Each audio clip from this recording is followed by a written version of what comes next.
when speed, technology, and infrastructure align so beautifully, the ripple effects of it are felt by every industry, including hospitality. Now, with that as a backdrop, we're moving into our next panel discussion. We are turning our focus on to one of the most critical drivers of industry expansion, that is hotel development.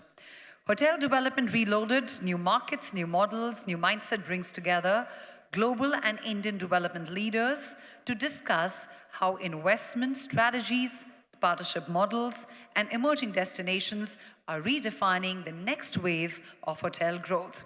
As brands expand deeper into Tier 2 and Tier 3 markets, as mixed-use models evolve, and as capital becomes more strategic, development today requires sharper thinking and bolder ambition. With a round of applause, let's welcome our distinguished panelists onto the stage, please.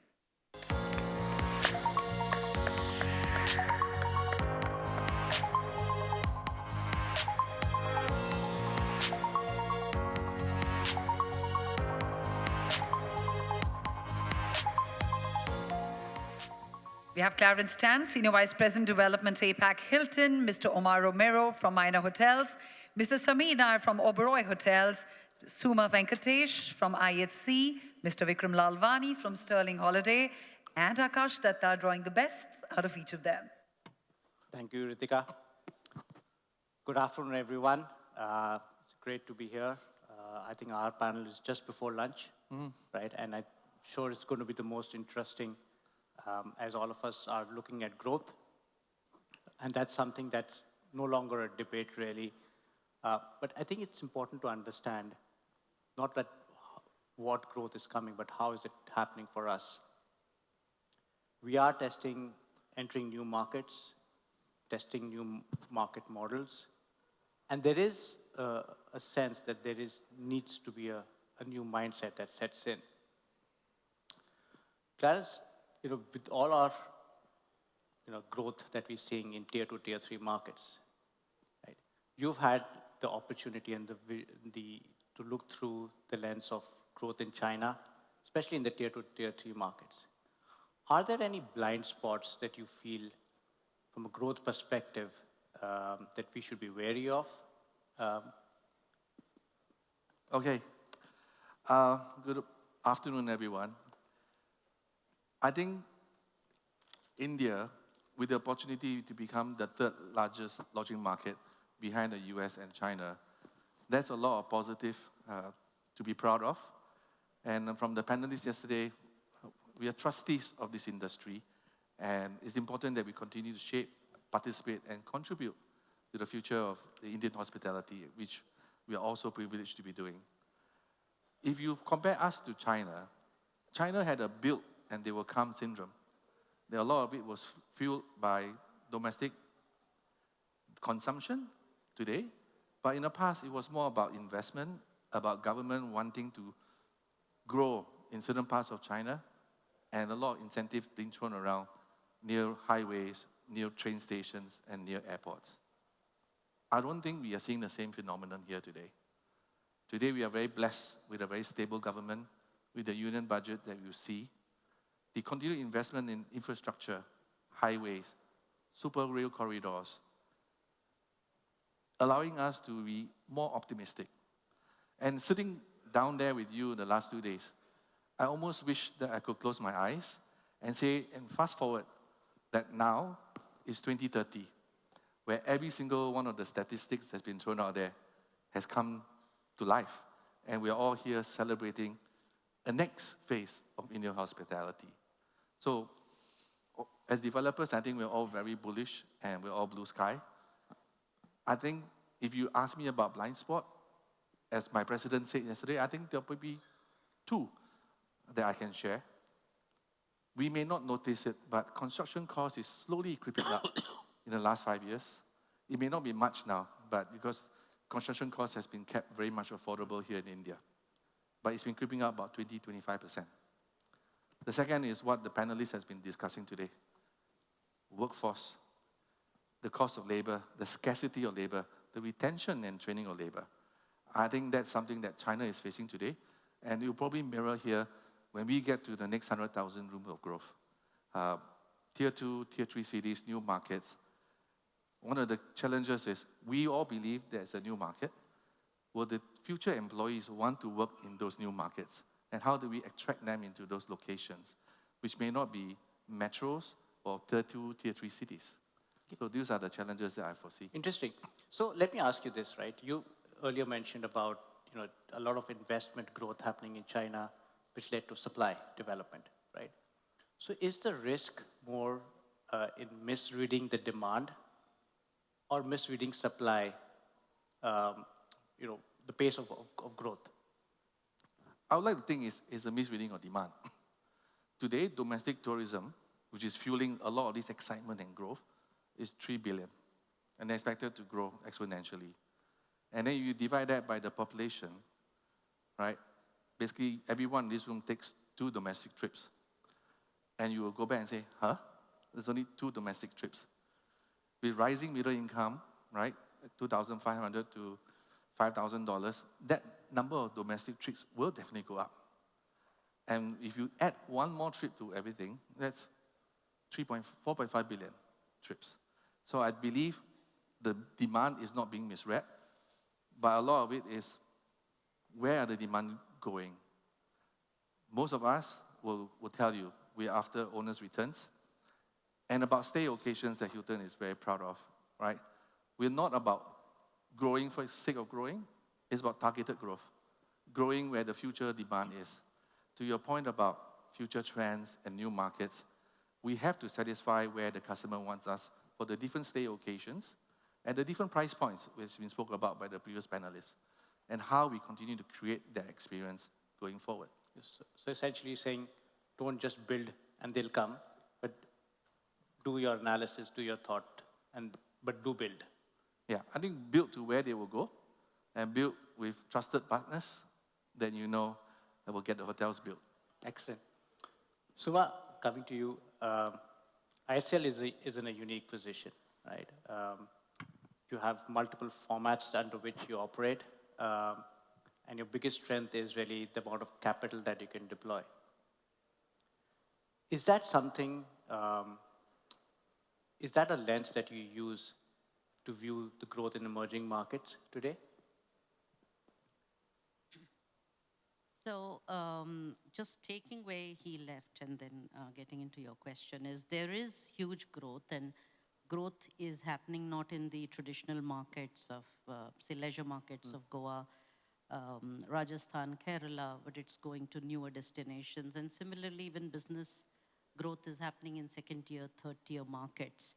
So we see huge growth, but our approach to this is actually looking at how the whole dynamics between speed, capital, and risk appetite, right? So it's a combination of all of this.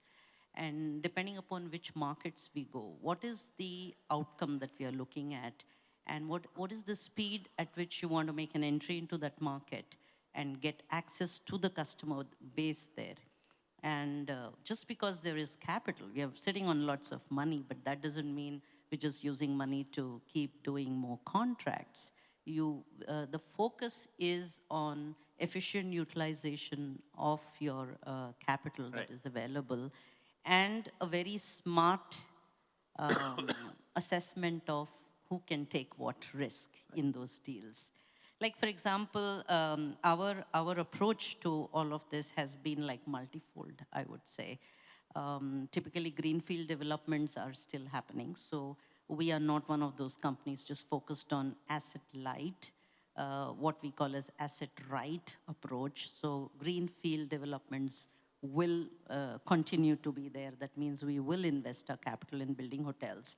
But we are also looking at brownfields and selective acquisitions because those give you faster access to the market. So the recent acquisition of Clarks, is it about speed, diversity, or so as I platform said, allocation? the approach really depends on what is the outcome that you want to achieve. Like, for example, we acquired majority stake in Tree of Life and in Bridge. And that was actually to get access to a completely different segment of boutique, leisure, upscale, and luxury market where we did not exist, right, earlier. So that acquisition was aimed at that. And on the contrary, when we acquired into the wellness brand Atmantan, the idea was we see the market going forward. We see wellness as a big market in the future. And we said, rather than reinventing the wheel, we bought into this company so that we can get going in that market. On the other hand, ANK and Pride, that acquisition was to build scale to our presence in the mid-market segment in ginger, primarily, where we are looking at converting majority of that portfolio into ginger. And not just that, but access to this very strong management team that exists here to grow manyfold. So, so there's a completely different approach than saying that, look, we will keep growing organically, add more bodies internally to grow. But instead we said, why don't we collaborate? Why don't we bring this whole management bandwidth that exists in ANK Pride and use that to leapfrog and grow faster than what we would probably do internally. So every acquisition is well thought of from the point of view of what you want to achieve. And the approach is therefore different based on what is the end result that you are looking at. Interesting. Sameer, you know, luxury is really looked at from a very different lens. And with all the flavor of the season being emerging tier 2, tier 3 markets, how does your model fit in this trend and that growth that you're witnessing? And is there a level of maturity that a market requires for you to evaluate growth and development for it? Thanks, Akash. See, from our standpoint, I think this whole tier 2, tier 3 is relevant when you talk of SEC categorization, FMCG, and those markets, and local business. For us, if we're talking about inbound tourism into it, now we recently opened a hotel in Khajuraho. You can classify it whichever way, but it's in our view, can be a good tourist destination. Tomorrow you may open something in Ayodhya, Banaras. These are all, you can categorize it whichever way, tier 2 and 3, but the real tourism potential of the inbound into that market is very important. The destination has to have an appeal beyond the SEC categorization of it. You know, so the way we look at it is very much from an inbound tourism into that market. Can we grow it? You asked the question whether is there a right time? How do we approach it now? Sometimes we've been a bit sooner. In the past, when we opened the first Villas property, there was one flight to Jaipur, very poorly connected. Udaipur was a very limited connection at the time, but market picked up. And then when you've set up your flag and you've set up your presence, you kind of capitalize it in future. So in some of these places that we are going next, you know, I've said this previously also, we don't hesitate to go into destination development. As long as it can be an extraordinary location and it's well connected, and we are confident that we can create a product and service our guests and bring in travel and tourism to that. So that's the way we would look at it. What, you know, obviously where it's very relevant in those markets is the local business, you know, the travel business, or just the normal people visiting for local business, but we don't operate in that segment, so we don't look at it as closely as saying, you know, if I were to operate a budget hotel in Ayodhya or Banaras, what would it look like? Clearly, I think so. You know, it's well taken. The amount of growth and establishment Oberoi Hotels have done to newer destination, I think, is well founded. But I think the opportunity that there exists today with all the infrastructure development and the growth and the accessibility that's provided, how harder has it become for you from a mindset perspective to look at growth and development in these emerging markets? No, we are comfortable. We are comfortable, and we are putting a lot of our own capital. We continue to own a lot of our assets. We don't hesitate to. Even today, almost, you know, out of our pipeline, 1/3 is on our own investment. So we are investing a lot. And we are investing in many of these destinations, you know, Visakhapatnam, Gandikota, Tirupati is well established as a market, but we are going into newer markets. So that doesn't concern us per se. Of course, everybody has to do that same capital allocation. Funds are always limited. Funds are always measured. You know, what what takes priority over another. That's always a calculation as a group you need to do, and we evaluate it in that manner. Excellent. Vikram, you've experimented with a few models. You've evolved over time as well, with a strong focus on leisure, starting from timeshare to hotel management, and a lot of the growth that I see today on your end is on conversion. Is that a medium that you believe has strong long-term potential to grow on? Okay, thanks so much and pleasure being here. Let me just set the context before I answer your question. We survived, we revived, and now we are thriving. And one of the reasons is that post-COVID, we were 27 count. That's it, we were very small. Today, as we speak, just 4 years down the line, we're 78. Wow. Now, so therefore, what we've actually done is our expansion strategy is not being just about putting dots in the map of India. We were very south dominant. Now, actually, we are more north dominant. It's more a strategic choice that you have to make because there are two factors here. One is the predictability of the customer movement. I think that's important. Number two, it's also about the fact that how you can build circuits for a customer who can travel not only in one destination of yours, but can transfer to the next destination. And that comes in with deep consumer insight. I think we've mastered that in terms of predictive modeling as to how and how quickly we can ramp in a destination. Now, having said that, conversions, yes, is an opportunity because it gives you velocity. You enter a market that has strong potential, that can form a circuit for the customer. But once you enter that market, then you start thinking scale as well. So what India lacks today and what I think that is scale. So velocity, a lot of us have velocity. We are entering new markets. We are developing new markets. Some of us are building destinations from scratch. We've built destinations from scratch and we are proud of it. And we still do that. But the next phase is about scale. So conversions is a good velocity to enter. Once you enter, you need to sweat the asset.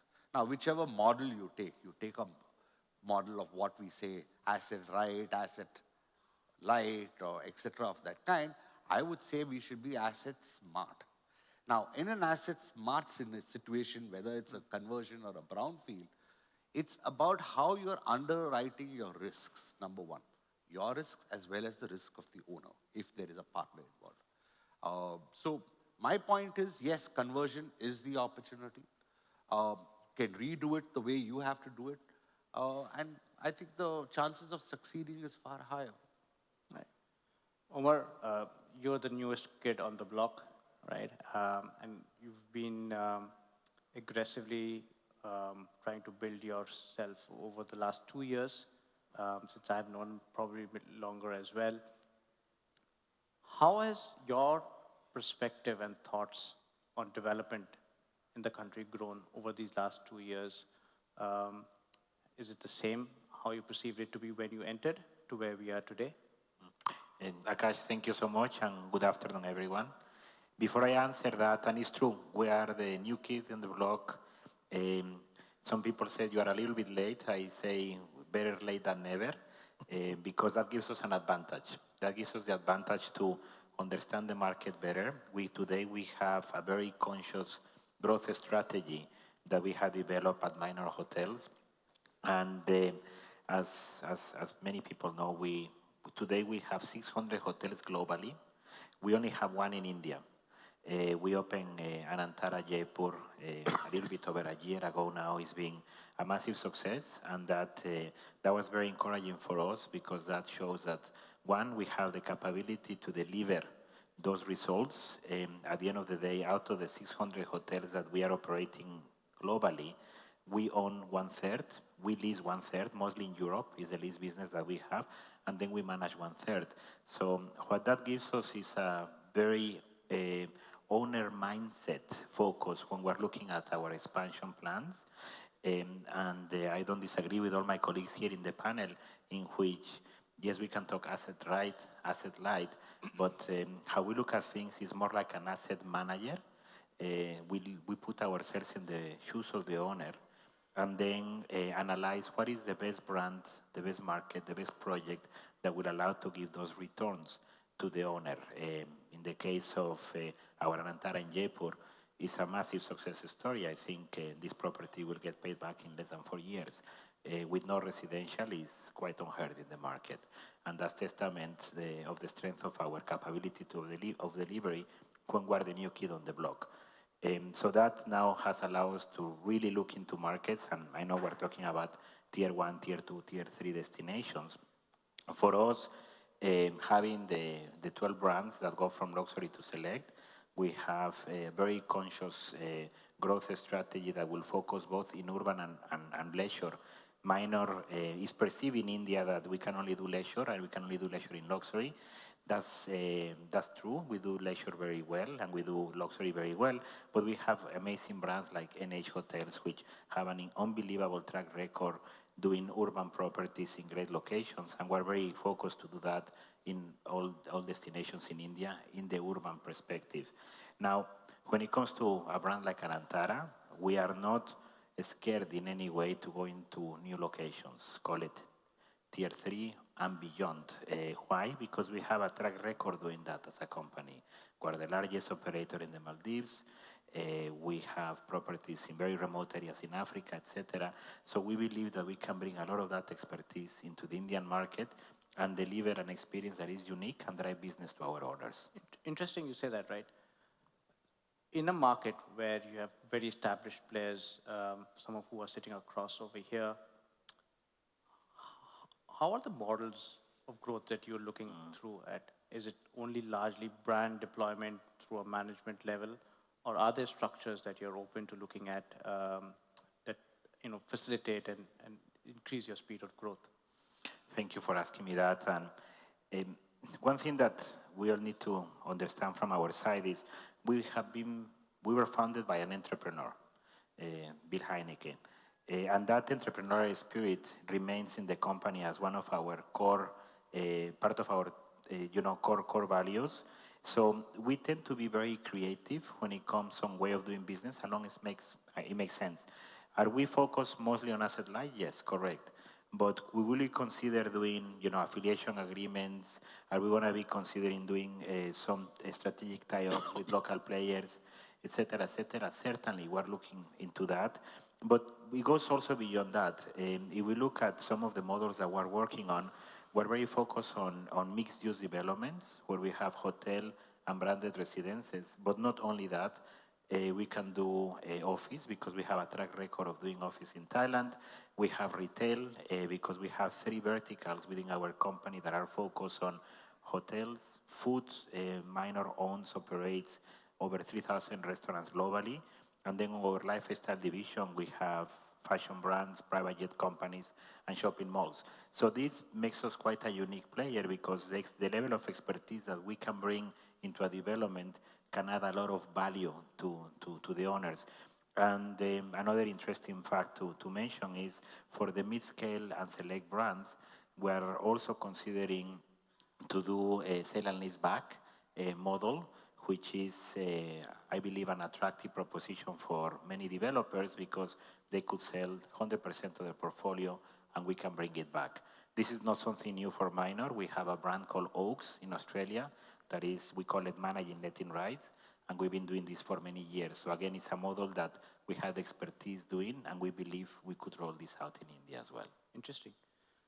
Suma, you've deployed a strategy, multi-pronged in nature. There is a new mindset that's already come into the organization to look at growth.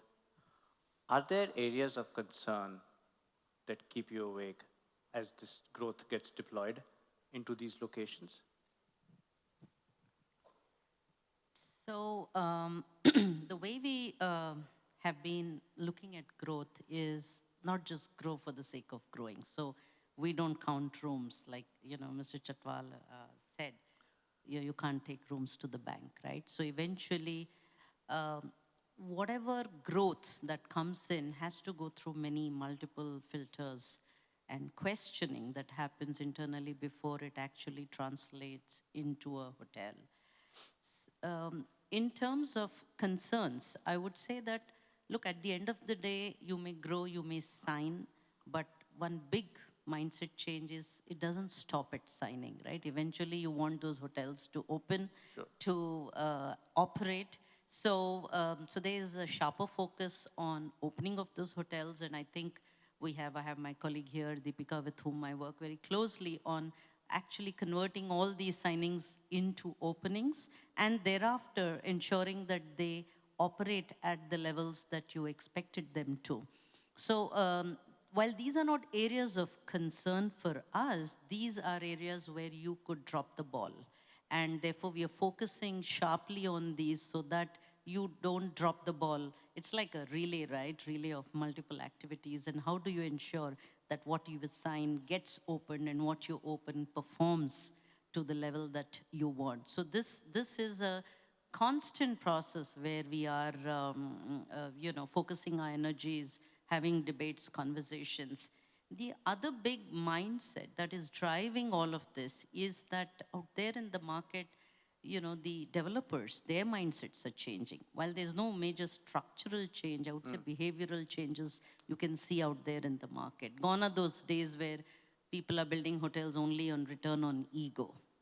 People are looking at return on the investments. Owners are becoming a lot more analytical. So you are not, you are dealing with an owner who is so much more knowledgeable.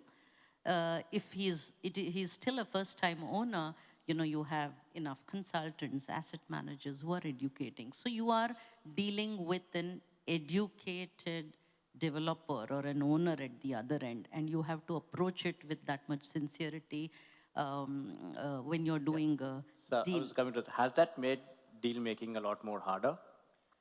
I see, I would say yes and no. Harder maybe because you have to work hard on yourself, on how you actually present a deal. And as developers, there's always this thing of wanting to sign contracts, right? You have to curb your, this intense desire just to grow and sign another deal and tell yourself that, look, you need to, if the owner on the other side is not as educated as it is in the interest of the transaction to see that you educate the owner. And there are many times where we have walked away, or I have had owners that come and say, look, I have 25 acres, I'm ready to spend 3 crores a key, I want to do the most luxurious hotel here. And then we say that no, being able to recommend the right product, the right brand for that market, I think is that sincerity and honesty is very important. And it doesn't come naturally to all developers, right? Because they want to do a quick deal and sign, because you know that if you don't sign, somebody else might just sign the deal. So I think to that extent, it is hard, but it is also easier because now you know where the person on the other side is equipped and is out there to do a deal that is sustainable in the longer term, that's profitable. One other thing I see is the whole approach to deal making is more longer term. You want to work with partners who are with you, not just on that one deal, but you grow with them. And at the same time, partners are looking at brands that are going to stick with them not just through good times, but there will be times like COVID in some different form, right? How do you work together to tide those? True. So I think there is a big shift out there in the approach to development. And personally, I feel we recognize these. So you're a lot more prepared. We are a lot more prepared and looking at where the market is. It's not like chasing where the demand is today, but actually anticipating where India is going to grow in the near future and hand-holding your partners and your owners to walk on that path. So yeah, and Samir, again, we had a conversation a few days back. You highlighted that last year was a record year for the group. You signed I think 11 hotels around that, and that was a number, that double-digit growth that you guys secured.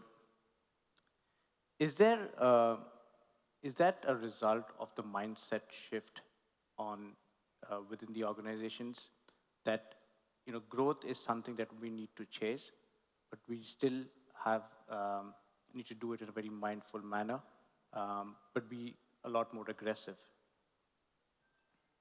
Our double-digit number is a little underwhelming for this panel. I think I'm a little bit of a misfit here, but no, it's a lot for where we are and what we've done and how we look at business and how our CEO, chairman look at business, and how is carrying the family legacy in brand building and quality and all the things that we think we've done successfully for the last several years, 95 years. So there's a lot of focus on that. I don't think it's growth just because you need to. It's measured. You've got to see the right property, right partner. We only operate in 2 segments. Many a times, 80% of the queries I get just don't go anywhere because it's not relevant. The market is not ready. The rate is not there. I refer them back to get a study done, or talk to some other brand, etc. So you've got to be very calibrated. You've got to say, yeah, we're going to put in money. You may be a little ahead of time in some cases, especially when you're putting your own money in. But the numbers need to stack up. Depends on whether you own the land. We own a few land parcels which we're developing as we speak. There are many others which are simply on a management contract. We need to be carefully evaluating. So I think it's measured. The other thing that we got to look at is also how sustainable is the demand. These things, we're all very buoyant right now, but we've got to look at all economic data. RBI, I think I talked about it recently, in the financial stability report, which they publish twice a year. From last June, they've been flagging the increase in non-housing credit, which has gone up almost 10 percentage points in the last 5 years, 10 percentage points of GDP. That's a big number. Right. What is more troubling is the single biggest spend, number 1, is mobile phone. Number 2 is vacations. If people are taking loans to buy a phone and then go on vacation, that worries me a little bit. And this is the generation where credit is easily available. Anything you buy on Amazon, 300 rupees will tell you an EMI option. People are getting into that mindset of, oh, it's an EMI, how much do I make in a month, and these are the installments I need to pay. The consumer credit and the issues with bad debts in American credit that we've experienced for many, many years before is all there. So I think looking at some of this is very important. IT is very big in India. We've all seen what has happened to the IT stocks. This morning I was listening to the news about Block, the fintech company. They've laid off 50% of their workforce this morning, purely because of AI. It's a lot of those things that we need to keep an eye on, then say, will this demand always continue? So it's a 5-year lag in which we operate. Right. Today it's very nice, but I don't know, in 2, 3, 4 years, one has to be very mindful of all that. That's interesting, and I think that impact of AI is a separate topic altogether, and how it's going to shape growth and development. Yes? No, in fact, just taking from where, I think while we are all very buoyant in this room, I've been seeing that since yesterday. The opportunity in India is huge. Our penetration penetration of rooms per 1,000 people is the lowest. It was what China was in late 1990s. Opportunity is there. But yes, we have to be a little cautiously optimistic as well, because when you're linking this to development, and when you're linking this to development, you're not only linking it with either an operator or a brand's capital, you're also associating that with managing someone else's capital as well. So we've got to be really cautious about this. The early signs that he did mention, I think are relevant to be seen, and are relevant to take cognizance of. This is just a kind of a caution out here, because what we're tending to do when everyone's riding a wave, we all tend to, ride the wave hard, right? And the fall, whenever if assume it happens, you should not fall with a thud. So you've got to be very careful in managing capital, you got to be very careful in managing someone else's capital more so. So that's, I think I like the point that he did mention about I that. just want to add to what, well, I fully agree with what they're saying. The risk is that when you operate, there's a knee-jerk reaction to things happening in the market, where we say India is shining and everybody's jumping in to build hotels and everybody's signing hotels. And when events like these happen, say, oops, let me pull back and put brakes. Sure. I think at the end of the day, at a very macro level, there is huge potential. Like he said, penetration is poor. There is huge demand. What is really critical is the rigor, the process, the filters that you use in anticipating and in projecting where the demand is. You could be in a wrong location and your hotel, or spend crazy amounts of money and you could be up for sale, or you go into NCLT the year you open. So I would be more optimistic in the sense of what the future lies for the hospitality in India, but be more cautious in the rigor that you apply in going and signing these deals or finding these hotels that not just befit your brand, but that befit that location, a sustainable demand that you see for that location, and stay away from the lure of just doing a deal for the sake of doing it. Akash, I can't agree more with Suma, and I'm very comforted that the panelists here, I'm sure people investing in the hotel segment here have a very disciplined approach.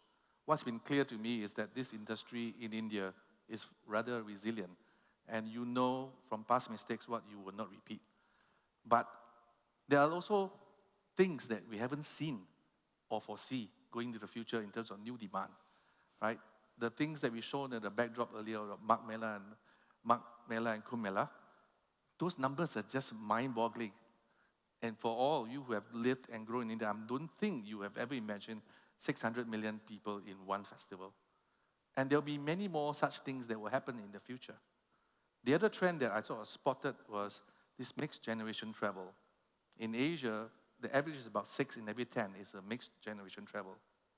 Here in India, it's 8 in every 10. So this movement and this new trend of family travel together, old versus young, going to the same destinations, craving for different experiences, cultural, religious, and otherwise, is another new trend that's now facing us. Fast track to 2030, who knows? There'll be again another new trend that we haven't foreseen. But what we definitely can see is the propensity to spend, the curiosity to travel, the ability to connect destinations is easier than today. So please, sorry. go ahead. I know we're running short of time. Just But, so sorry, if I can just make a point. I think taking through from here, I think when a lot of the companies, a lot of the brands, when we look at development, we look at it from one angle of the prism, which is mid-market, upper upscale, and etc. I think another way of looking at it from the same prism is the purpose of travel. And the purpose of travel, for example, the same family or the group of family that goes to Ayodhya will also go to a Masuri. So for example, for the purpose of travel is different. So development also to a large extent is not only linked by a prism of how we look at the market in terms of its vertical, but in form of a horizontal as well, in form of purpose of travel. That's what will drive also the development agenda here. Excellent. So, mindful of Just time. quick one. So from my side, I'm a bit more on the more optimistic side from my colleagues. Right. I think we have plenty of examples outside India of destinations that are far less interesting than India is, because India has everything to offer: culture, leisure, business, great access. Infrastructure has improved tremendously in this nation. So I think the growth potential is tremendous. However, just to build up on what you just mentioned now, I do agree that the success has to be definitely on being responsible when it comes to the analysis of the project you're going to be working on. But then when you're operating the hotel, we need to make sure that we create a meaningful emotional connection with the market that is going to come to the property, because that will make it resilient moving forward. No, interesting. So I think it's great, the sessions that we've had over here. I think one of the key takeaways for me personally is that there is a lot of growth opportunity, but don't just be blindfolded by that. There is a need to analyze patterns which lead you to that place. It needs to be conclusive enough, and there is certainly a lot for everyone to take home. Just on Sure. just the last. I think that really hit you know, home with I everyone. fully agree with all that they said. And at IHCL and within development and our strategy and Accelerate 2030, the targets we have put for ourselves, the approach that we are taking is not just to expand, not only to expand our presence, but I think at the end of the day, what we in IHCL are focusing on is reshaping the entire development playbook for the country and looking at things differently than what probably we have done in the past. So whether it is looking at adjacencies, looking at purpose of travel, alternate businesses, branded residences, amas, homestays, tree of life, boutique. These are all actually to address to those various niche segments where we see huge demand, or wellness for that matter. Yeah. So, So I'm sure everyone's looking forward to it. With all of our panelists over here, still sticking to the core models. Really looking forward to how things shape up. So thank you so much, everyone. Thanks. Thank For your you. time. Thank you.